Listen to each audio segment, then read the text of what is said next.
They are viruses, bacteria, fungi, and protozoa.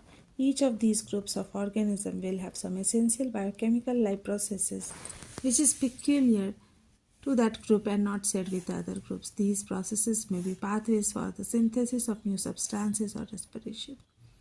So the microorganisms, they have different metabolic pathways to reproduce themselves, to multiply themselves, to form new substances and to respire.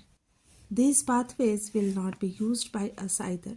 For example, our cells may make new substances by a mechanism different from that used by bacteria. So here the second way to treat the infectious disease is to kill the pathogens. But how to kill the pathogens? So we have studied their metabolic pathways. When we can block the metabolic pathway, we can kill the microorganisms. So we have to find a drug that blocks the bacterial synthesis pathway without affecting our own. For example, if we talk about bacteria use their own metabolic pathway to create different substances to multiply themselves for their respiration. So when we block the metabolic pathway, for example, penicillin is used to inhibit their cell wall formation, and in this way the bacteria gets killed.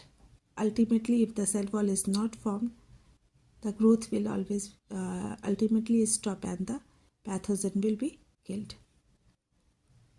This is what is achieved by the antibiotics that we are all familiar with. Similarly, there are drugs that kill protozoa such as the malarial parasite. So there are drugs which are there to kill the pathogens, and when the root cause is killed, the disease will be cured. One reason why making antiviral medicines is harder than making antibacterial medicine is that viruses have fewer biochemical mechanisms of their own. So viruses do not have their own metabolic pathway. They enter our body and use our machines for their life processes. So it is tough to make the antiviral drugs. But somehow the medicines are being made by using different techniques. These means that there are relatively few virus-specific targets to aim at. Despite this limitation, there are no effective antiviral drugs. For example, the drugs that keep HIV infection under control. So, there are certain HIV infections and HIV drugs have been made which controls the disease.